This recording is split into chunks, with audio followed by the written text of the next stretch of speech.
سارا سال شان مصطفیٰ میں محفلیں ہوتی ہیں، مگر حضور کے والدین کی شان میں محفل کرنے سے حضور کی روح طیبہ خوش ہو رہی ہے۔ پہلی دفعہ یہاں منعقد ہو رہی ہے۔ میرے والد صاحب کا کوئی ذکر کرے تو مجھے خوشی ہوتی ہے، آپ کے والد صاحب کا کوئی ذکر محبت سے کرے تو آپ کو خوشی ہوتی ہے۔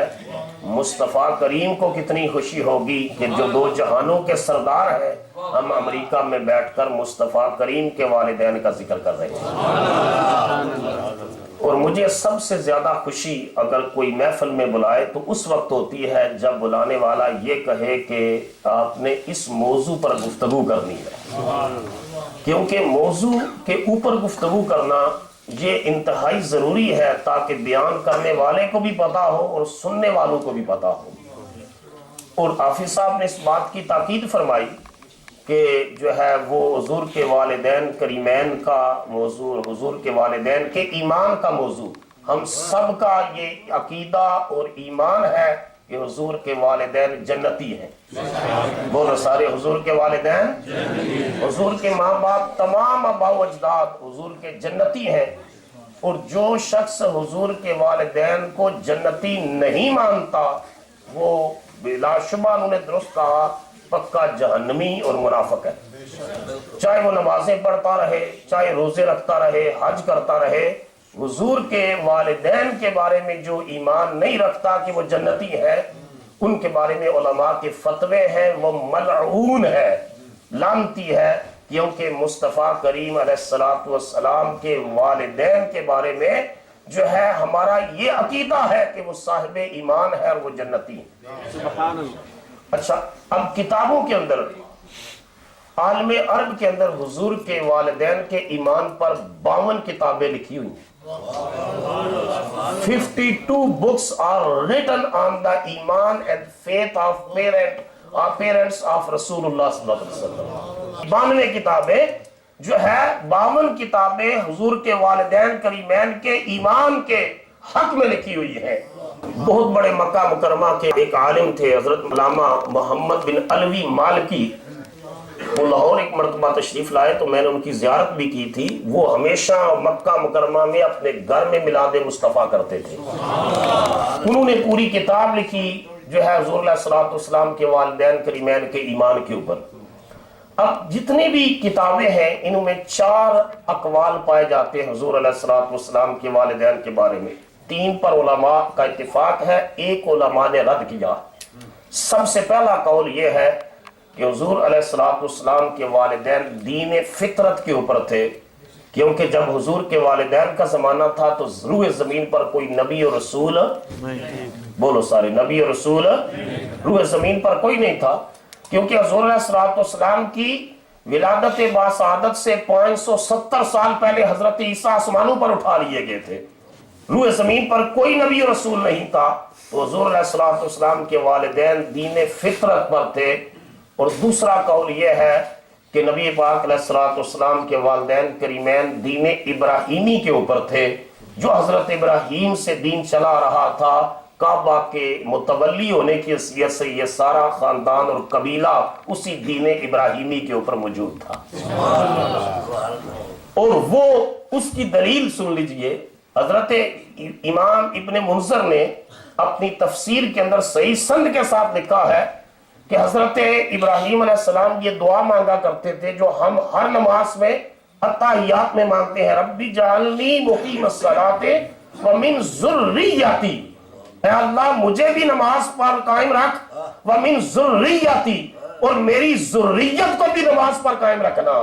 تو کہا حضرت ابراہیم کی دعا کو اللہ نے قبول کیا، اور ابراہیم کی دعا میں لکھا امام ابن منذر نے صحیح سند کے ساتھ روایت نقل کرتے ہوئے ابن جریج کے حوالے سے لکھا کہ لا یزال من ذریت ابراہیم علی نبینا علیہ السلام ناس علی الفطرت یعبدون اللہ تعالی، کہ حضرت ابراہیم کی ذریت میں، اولاد میں ہمیشہ ایسے لوگ رہے جو اللہ کی عبادت کرتے تھے، اللہ کو واحد و یکتا مان کر اللہ تعالیٰ کی عبادت کرتے تھے۔ تو یہ تیسرا قول ہے۔ چوتھا قول جو ہے جس کے بارے میں علامہ حافظ قدیر صاحب نے اشارہ کیا کہ ان لوگوں کا پھیلایا ہوا ہے کہ جو کہتے ہیں معاذ اللہ حضور کے والدین کافر تھے، مشرک تھے، وَهُمْ هُمَا فِي النَّارِ استغفر اللہ، کہ وہ دوزخ میں ہیں، آگ میں. یہ چوتھا کو. اب میرے جتنے بھی دلائل ہیں یہ پہلے اقوال کی جو 3 اقوال ہیں ان کی تائید میں، اور چوتھے قول کے رد میں صرف قرآن اور حدیث میں آپ کی خدمت میں دلائل پیش کروں گا، صرف قرآن پاک اور حدیث نبویہ سے. اس سورہ شعراء جو ہے اس کی آیت نمبر 220 میں نے آپ کے سامنے پڑھی ہے. اللہ پاک نے ارشاد فرمایا رسول اللہ صلی اللہ علیہ وسلم کو، وَتَوَكَّلْ عَلَى الْعَزِيزِ الرَّحِيمِ، آپ بھروسہ کیجئے اس رب پر جو غالب بھی ہے اور جو رحم کرنے والا بھی ہے. الَّذِي يَرَاكَ حِينَ تَقُومُ، اے میرے محبوب جب تو کھڑا ہوتا ہے نا، وہ ذات الَّذِي، وہ یراکا جو تجھے دیکھتا ہے، حِينَ تَقُومُ، جب تو میری بارگاہ میں کھڑا ہوتا ہے تو نگاہ قدرت تجھے دیکھ رہی ہوتی ہے. وَتَقَلُّبُكَ فِي السَّاجِدِينَ، جب آپ کا نور سجدہ کرنے والوں کی پشتوں میں گردش کرتا تھا اس وقت بھی تیرا رب تجھے دیکھتا تھا. تو سجدہ کرنے والوں کی پشتوں میں جب آپ کا نور گردش کرتا تھا. اس آیت کریمہ کی تفسیر کرتے ہوئے قرآن مجید کے سب سے پہلے مفسر حضور کے چچا کے بیٹے حضرت عباس کے بیٹے حضرت عبداللہ، جن کے بارے میں حضور علیہ السلام نے فرمایا حبرو حاضر الامت، میری امت کا سب سے بڑا عالم میرے چچا عباس کا بیٹا عبداللہ ہے. ان کو سید المفسرین بھی کہا جاتا ہے کہ مفسرین کے سردار ہیں، کیونکہ کسی نے کسی مدرسے سے پڑھا، کسی نے کسی مدرسے سے پڑھا. عبداللہ بن عباس نے مکتب مصطفیٰ سے تعلیم حاصل کی، حضور کی بارگاہ سے علم حاصل کیا. انہوں نے لکھا اس آیت کریمہ کی شرح میں کہ اللہ تعالیٰ نے یہ جو فرمایا وَتَقَلُّبُكَ فِي السَّاجِدِينَ، کہ سجدہ کرنے والوں کی پشتوں میں جب آپ کا نور گردش کرتا تھا اس وقت دیکھتا تھا. تو حضرت عبداللہ ابن عباس نے لکھا من نبی الی نبی، اے میرے نبی، اللہ نے فرمایا میرے نبی جب ایک نبی سے دوسرے نبی کی طرف تیرا نور گردش کرتا تھا اس وقت تیرا رب تجھے دیکھ رہا ہوتا. حتی اخرجک نبیا، یہاں تک کہ پھر آپ کو نبی کے طور پر اللہ نے مبعوث فرما دیا. اور حضرت امام فخر الدین رازی رحمۃ اللہ علیہ نے تفسیر کبیر شریف کے اندر اس سے اگلی بات کی ہے. وہ فرماتے ہیں کہ ما کان الانبیاء، انہوں نے لکھا انا ابل انبیاء ما کانوا کفارا، انہوں نے کہا کسی نبی کے ماں باپ کافر نہیں تھے. بولو سارے، کسی نبی کے ماں باپ کافر نہیں. یہ امام فخر الدین رازی نے تفسیر کبیر کے اندر لکھا، اور انہوں نے لکھا کہ اس کے اندر آگے یہ آیت کریمہ لے کر اللہ زی یراک حین تقوم وتقلبک فی الساجدین کہتے ہیں کیلا ما نہ ہو انہ ینقل نورہ من ساجد الی ساجد.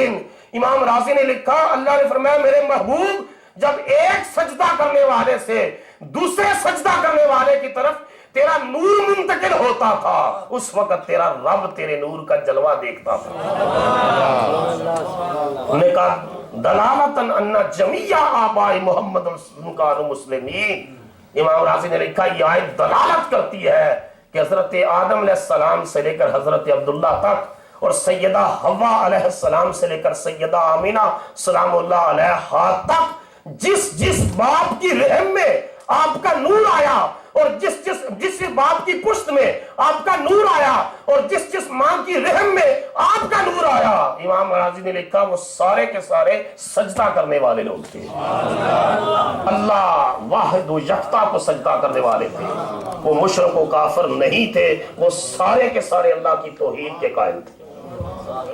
پھر شاہ صاحب نے بھی آیت کریمہ پڑھی، اس کے ساتھ آگے اللہ پاک نے ارشاد فرمایا وَوَالِدٍ وَمَا وَلَدَ، قسم ہے مجھے والد کی اور قسم ہے مولود کی، قسم ہے والد کی اور قسم ہے مولود کی.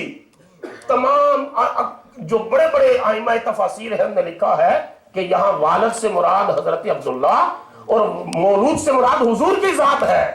بعض مفسرین نے لکھا کہ والد سے مراد حضور کے سارے آباء و اجداد ہیں.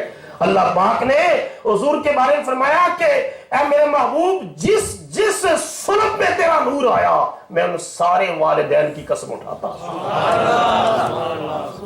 والدین وما ولد، اور اس مولود کی بھی قسم اٹھاتا ہوں جس کی وجہ سے کر کے ساروں کو پاک کر دیا۔